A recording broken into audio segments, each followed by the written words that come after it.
लोक देवता पाबूजी राठौर को लेकर कई किस्से मशहूर हैं, जिसका जिक्र राजस्थानी साहित्यों में भी मिलता है।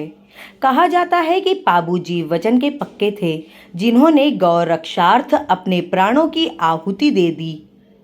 वहीं आज भी राजस्थान में ऊंट के बीमार पड़ने पर पाबूजी की पूजा की जाती है। आइए जानते हैं कि लोक देवता पाबूजी का क्या है इतिहास और क्या है उनकी मान्यताएं।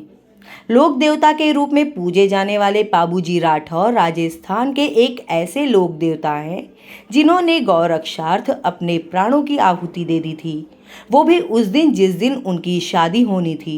कहा जाता है कि पाबूजी राठौर लक्ष्मण के अवतार थे। मारवाड़ में सर्वप्रथम ऊंट लाने का श्रेय भी पाबूजी राठौर को ही जाता है। लिहाजा जब ऊंट बीमार पड़ते हैं तो पाबूजी की पूजा की जाती है। वहीं उन्हें ऊंटों का देवता भी कहा जाता है। पाबूजी का जन्म संवत 1299 में हुआ था। वहीं कुछ साहित्यों में 1313 ईस्वी में जन्म बताया जाता है। वहीं पाबूजी के भाई का नाम बुड़ोजी राठौर था।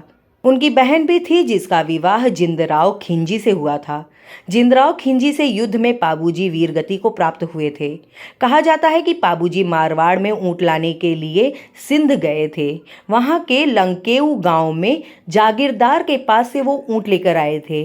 उन्हें ऊंटों का देवता भी कहा जाता है और साथ ही प्लेग का देवता भी कहते हैं।